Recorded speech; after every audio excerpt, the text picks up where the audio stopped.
In previous lectures, we have seen the coordinate systems, mainly the orthogonal coordinate systems, that is Cartesian coordinate system, spherical coordinate system, cylindrical coordinate system, which is needed to understand the electromagnetic field theory. Now we are going to discuss about the vector calculus briefly, which is also needed to describe the electromagnetic field theory. So let us start the brief description of the vector calculus. Mainly here we are going to understand the differentiation and the integration of a vector. The differential length, area and the volume is very much essential or useful, and here in this lecture we are going to understand the differential length, or we are going to describe the differential length, differential surface, differential volume in the three coordinate systems which we have studied earlier. After that we will study the integration of a vector. So let us start the differentiation of a vector in different coordinate systems. First, we have considered here the Cartesian coordinate system. You see that x, y and z, and the unit vectors ax along the x axis, ay along the y axis, az along the az axis.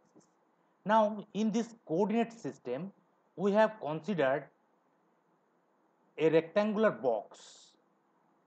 In this rectangular box, from this rectangular box actually we are going to find out the differential length, differential surface and the differential volume. We can consider this box is a part of a bigger box. So here first, to understand the differential length or the differential displacement, suppose we want to move from the point S to B, diagonally we want to move from S to B. So how we will move? We will start from S, then we will reach to the point D, and this distance, say in the x direction, that a magnitude of the distance we can consider dx, and it is we are moving along the x axis, so unit vector ax. So the vector we will get dx into unit vector ax. Then we will move d to c, then it will be in the dy length, that is dy length into the unit vector ay. Then we will move c to b, that is dz into az. So here the diagonal from s to b, or the differential length here s to b, we can write here, and we are moving from s to b, so it is directed from s to b.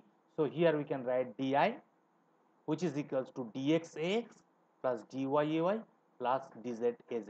So this is the differential displacement or the differential length in Cartesian coordinate system. Now to find out the differential surface area, here we are going to consider three areas. Actually in this dice, if you consider this one is a dice, it has 6 surface, but here we are going to consider three surfaces which are positive. That means A, B, C, D, which is facing towards the x, that means it is moving away from the volume of this rectangular box in the x direction. So here A, B, C, D we will consider the area, surface area, which is positive. The P, Q, R, S we will consider on it is in the negative x direction. Similarly, we can consider Q, B, C, R, this is the positive surface, and A, P, S, D we will consider the negative surface.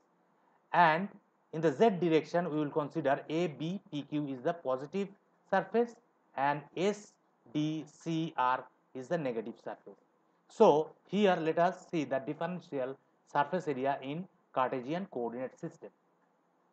Here you see that we have considered the dy and dz. This is the length we have considered from A, B, C, D. This surface we have considered. So this is dy length, this is dz. So if we multiply dy and dz, then we will get the area, and this is only the magnitude of this area. So dy dz, and it is directed along the ax direction. So ds for this surface we will get dy dz into ax.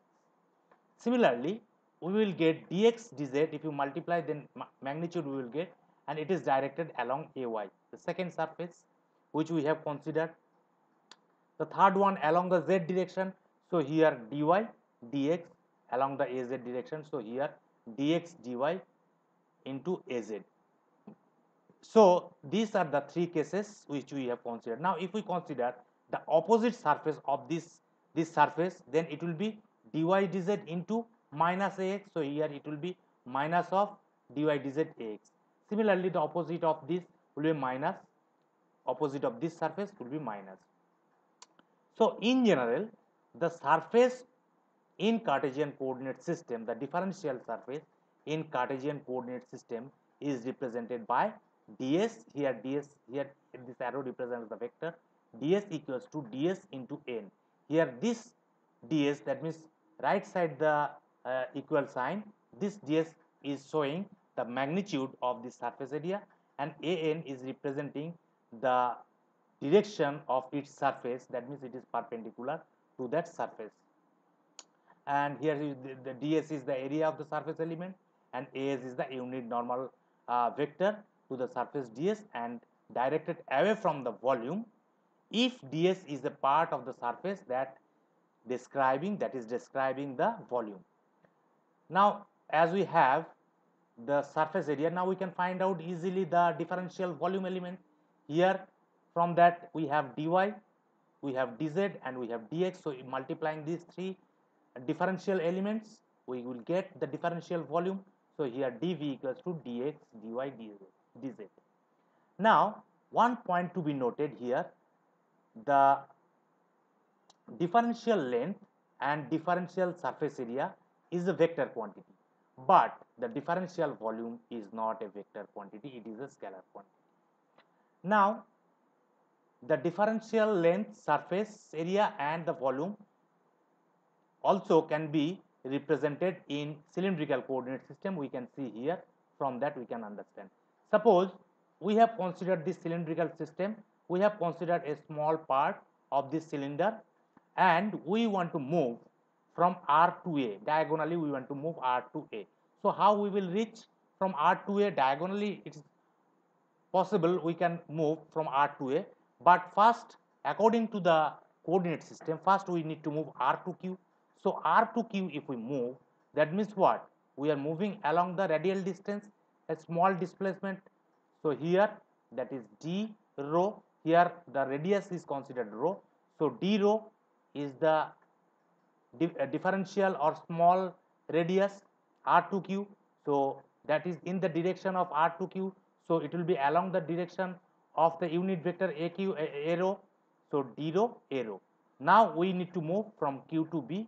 So here this is the radius is R or rho, and we are moving in the direction of phi. So this length Q to B will be rho d phi. So rho d phi a phi, rho d phi a phi, plus then plus a to B to A, that means dz, and in the direction of az.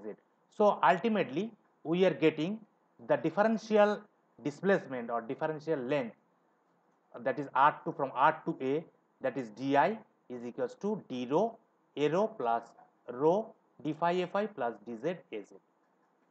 And as I said earlier, we can also find out the differential surface area.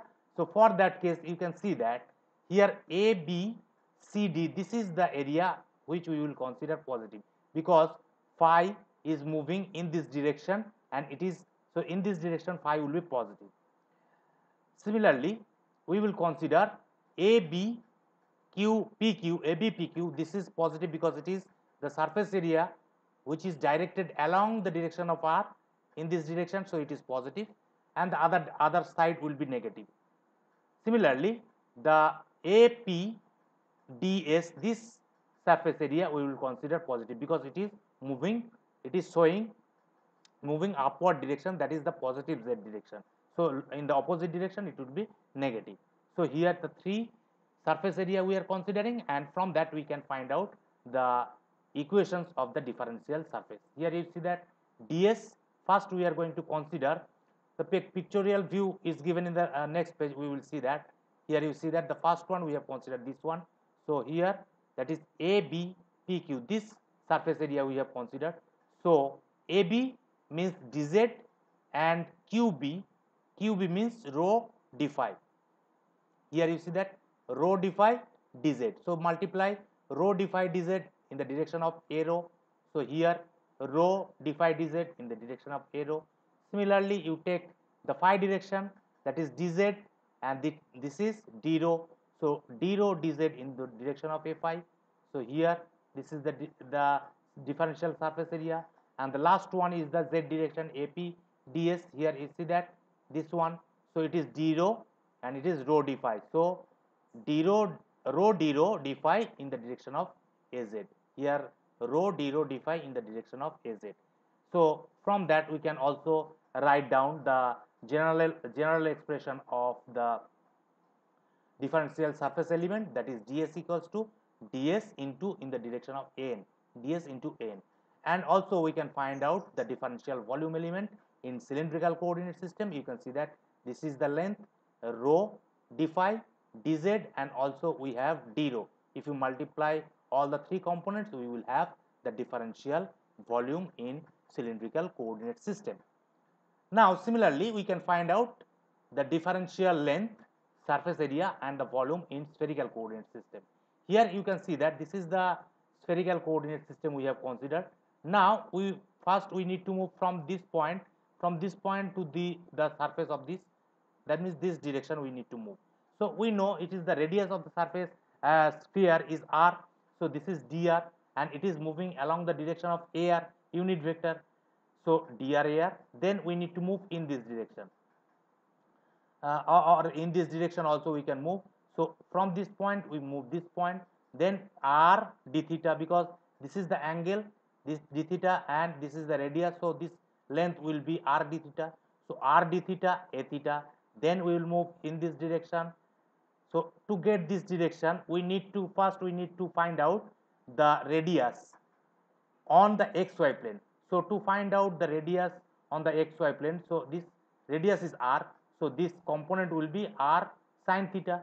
So if it is r sin theta, this angle will be r sin theta d phi, so r sin theta d phi a phi. So this way we can find out the differential length in spherical coordinate system. Similarly, the surface area we can find out. You can see that this is the surface we have considered. So this length we have considered r d theta, and this length is r sin theta d phi. So if you multiply this one, then r square sin theta d phi, r square sin theta d phi in the direction of ar. You can see that this is the surface area we have considered. It is in the positive direction. The opposite side will be negative, because a r is in the negative direction. Then we have the second surface we have, this is a theta, it is will be in the direction, in the lower direction. So here in this direction a theta, it is dr r sin theta. So r dr sin theta d phi, r dr sin theta d phi in the direction of a theta. Similarly, the third one we can find out ds equals to r dr d theta in the direction of a phi. It is a phi moving in this direction, so in this direction we will get r dr d theta a phi. And the volume, differential volume element we can find out. You can see that multiplying the three components. So if you multiply here dr, r d theta and r sin theta, so r square sin theta d theta d phi dr. So this is the volume in spherical coordinate system. So we have seen the differential length, differential surface and differential volume in different coordinate systems. So that is required to understand the electromagnetic field theory. Now we are going to understand the line integral. To understand the line integral, one very important example or important application of the line integral we can give you. The scalar product or the dot product is the best example to understand the line integral. So let us see that. So this one is the definition of the line integral. The definition of the line integral says the line integral consists of evaluating the integral of the dot product of the tangential component of a vector and the differential displacement vector. So let us understand this definition from this diagram. So it is the dot product of the component of a vector and the differential displacement that we are going to understand from this diagram. Suppose we have a vector. If we can consider the time varying vector or static vector field, we can consider. Here we have considered a vector A. Now in this vector A, we have considered again a path A to B, A and B, and we have joined the path A to B.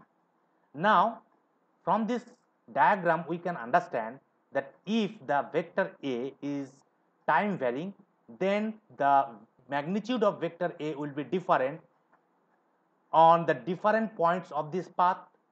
Therefore, to find out the work done from A to B, suppose we want to move a point charge from A to B, and this A vector is the force vector. So in this force vector we want to move a point charge from A to B. So we need to calculate the total work done to move the charge from A to B. So that calculation can be done using the line integral. For that, first we need to divide this path A to B n times. Suppose n times, a very small length we have considered. So that is dl1, dl2, like up to dln. And if this length is very, very small, then we can consider this length is a straight line. And also we are moving from A to B, so it is directed from this A in the direction of B. And so now we have n number of small pieces from A to B. So if we want to, and if we have, we can find out also we need to divide the vectors, the magnitude of this vector. It is different every point. So suppose the vectors vector A is divided into n numbers, and here also we have the vectors are A2, A1, A2 up to an, and which is acting on the differential length dl1, dl2 up to dln. Now you see that first we have considered only one length dl, and here we have A1 is the vector, A1 is the vector. Now the component of the vector A along the direction of dl, we can find out this theta. So in this direction will be A cos theta. So here you see that the component of vector A acting along dl is A cos theta. Now A cos theta is the force. If we consider the force, the vector is the force. So to find the work done, force into distance. So this is the force acting on the direction of dl. So force A cos theta into dl. Now you see that is cos theta. So A into dl cos theta means A is the vector, dl is the vector. If we consider, then it will be dot. Cos theta means the dot. So here A dot dl, and theta being the angle between A and dl. So you can see that we got the expression for a single length dl1. We have the work done, that is say w1, and that is equals to A1 dot dl1. From that we can find out A1 dot dl1. Now to calculate the total work done to reach from A to B, we need to add all the segments. So here you can see that W equal to A1 dot dl1 plus A2 dot dl2 plus A3 dot dl3, like that An dot dln. Now in summation form we can write W equals to summation I equals to 1 to n Ai dot dli. Now if we consider this segment, line segment, small length, which is very, very, very small, that means the length is tends to 0, then this summation can be represented in terms of integration. So here W equals to integration a to b a dot dl. So this equation 2 is called the line integral. Here you can see that the line integral of a vector a, and the integration is performed along the path AB and is called the line integral. Now if again we moved from A to B, then again if we move from B to A, then we will have a closed path. So for that the work done W can be written as closed surface integral A dot dl. Now there are some fields, vector fields, and the vector fields in which the total work done in a closed path will be equals to 0. So here that if this happens, that closed surface integral A dot dl equals to 0, then we can say that vector field is conservative in nature, or that vector is called the conservative field or lamellar field. And we will see afterwards that the electric field is a conservative field. That means E dot dl, the closed integral of E dot dl will be equals to 0. We will calculate that. Now this is the line integral. Now if we have the closed path, then we will have an open surface. So for this open surface, we need to find out the surface integral. So here now we are going to find out the surface integral. Again we have considered a vector field A. Suppose we have considered this vector field, although it is the straight line to represent the vector I have drawn here, but you can consider the time varying vector A. So the vector A, it is represented, and you can see that suppose the vector A is given, which is continuous in a region that contains a smooth surface S. Here the smooth surface is drawn by this green color circle. You can see that this is the smooth surface through which the S is moving, and it is continuous on that surface. So if this vector A is continuous in that surface, then we can define the surface integral. We can define the surface integral, and this surface integral is generally called the flux, or the total flux of A through S. The total surface integral of A is called the flux of A through S. Now this circular surface may be in any direction if the vector A is time varying. So in any direction, but we need to represent this vector in the coordinate system. That is why we have drawn this black circular surface area. Now, and we need to find out the component of the vector A along the unit vector, along the normal direction of this surface, black surface area. And if we consider this angle is theta, then the component of A along this direction will be A cos theta. So here we got A cos theta into the surface area. For that point we have considered the surface area ds. So A cos theta into ds we will get, that is the flux we will get. So here the flux psi equals to the surface integral A cos theta ds. Now A cos theta ds means A vector A dot an. Here an is a unit normal vector which is normal to the surface area through which we have considered, we are calculating the flux. So ultimately we are getting surface integral of A dot an ds. Simply, actually this flux psi is represented as surface integral of A dot ds. Here simply psi, the total flux through this surface area, is surface integral of A dot ds, where at any point on S, an is the unit normal vector to S. Now if we consider this one is the open surface, if we consider the closed surface, then integration will be closed.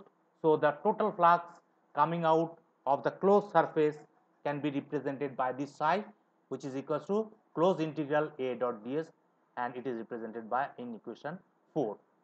and this expression 4 is generally referred to as the net outward flux of A moving out from the surface S. That we will understand when we will study the Gauss law or the Gauss law.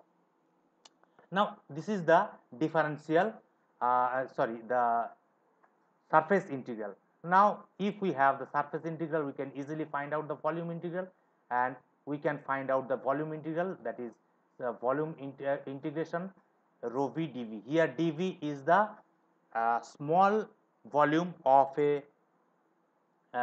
total volume of suppose we have a sphere, from that we have considered a small volume dv, and rho v is the density, volume density of the sphere, then density into the volume, differential volume. If you integrate, we will get the total volume. So by integrating that means the volume integration, we will get the volume integral. Now, one point to be noted here, we have the closed path. Closed path is representing the open surface. Now, this open surface we have, now the closed surface is representing the volume. Now, this volume will represent the mass. The volume will be represented the mass. That means we have the volume, from that we will get the mass. So that is all about the first part of the vector calculus, which we require to understand the electromagnetic field theory. Thank you, students.